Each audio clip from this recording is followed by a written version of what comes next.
Bonjour et bienvenue dans cette nouvelle émission d'Astro Vidéo, toujours en direct du lac du Bois de Vincennes. Alors vous pouvez admirer ces merveilleuses couleurs de l'automne finissantes, nous arrivons bientôt sur l'hiver, mais nous avons encore ces couleurs chatoyantes dans des teints absolument magnifiques. On est encore dans des verts, mais on a ces jolies couleurs or et roussi, orange, magnifiques. Ça vous plaît? On va parler de ces aspects astrologiques marquants du jour. Nous sommes le 8 novembre 2015 et que s'est-il passé depuis hier? Plein de choses super intéressantes, super enthousiasmantes.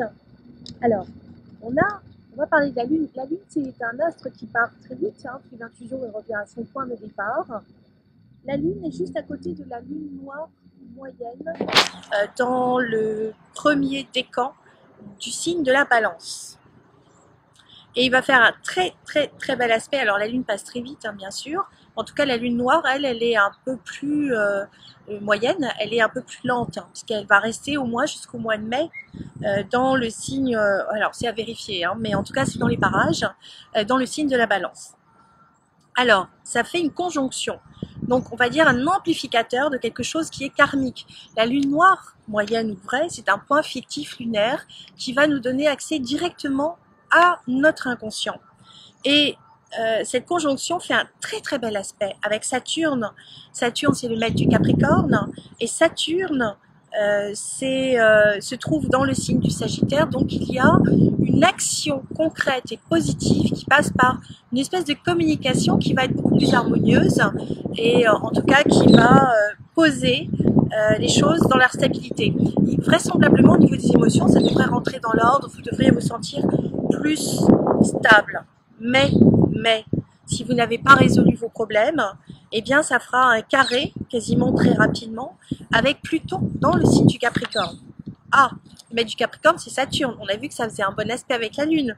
Mais on a Pluton qui peut être la colère, qui est le maître du Scorpion, et qui, lui, se trouve dans un signe de terre. Donc, on peut se dire qu'il y a une dispersion, en tout cas une mauvaise évaluation des choses, ou alors une situation émotionnelle qui vous secoue. Alors, vous allez dire, oui, mais elle nous raconte que ça va aller bien émotionnellement, et puis en fait, on est secoué en même temps.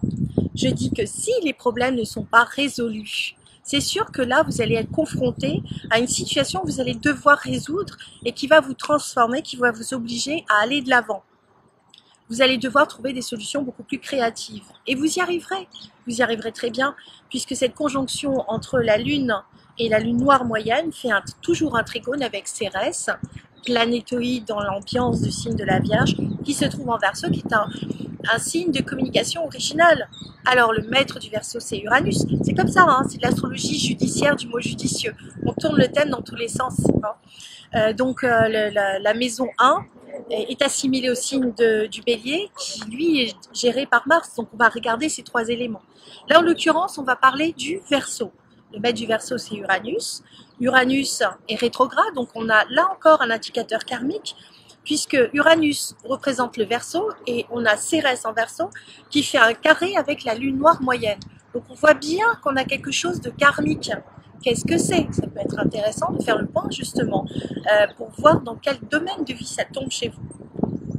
Uranus est dans cet aspect d'ambiguïté encore avec Jupiter. Donc, est-ce que vous allez avoir un bon discernement ou pas? Comment vous allez prendre les choses? Est-ce que vous allez rentrer dans les clous ou est-ce que vous allez en sortir? Là encore, l'inconnu, c'est vous et c'est vous qui faites votre vie, c'est vous qui allez décider. Ensuite, Uranus, lui, par contre, fait un semi-sextile, donc 30 degrés d'écart, c'est-à-dire un signe d'écart, avec Chiron, qui est là, en l'occurrence, le guérisseur sur une blessure, dans le signe du Poisson. Donc, il y a un retournement de situation, une opportunité, vous allez vous en tirer. La situation est peut-être difficile, mais vous allez avoir une bouée de sauvetage. Vous allez avoir une branche à vous raccorder, vous ne tomberez pas dans les rapides. Ça peut être intéressant d'observer votre vie, de faire appel à toutes les astuces, à toute l'entraide à laquelle vous pouvez faire appel pour vous tirer d'un mauvais pas éventuel. Uranus est toujours au carré de Pluton, mais ça c'est un aspect qui est latent depuis Fukushima.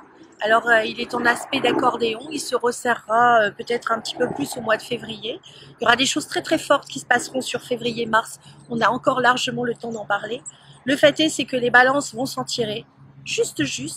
Les vierges aussi, puisqu'elles sont liées, on a toujours cet amas planétaire entre la conjonction Mars-Vénus à la toute fin de la Vierge, et puis on a les points fictifs lunaires avec le nœud nord, le chemin de vie, ce que vous devez développer, ce vers quoi vous allez, qui lui, encore une fois, pour quelques jours encore, se retrouve dans le signe de la Balance.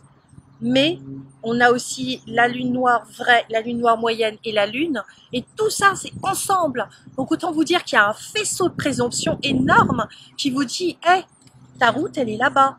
T'as vu? Tu vas aller là? Non, non, non. Si t'as pas réglé ton truc, tu lâches prise. Et puis c'est là-bas que tu vas. » Voilà.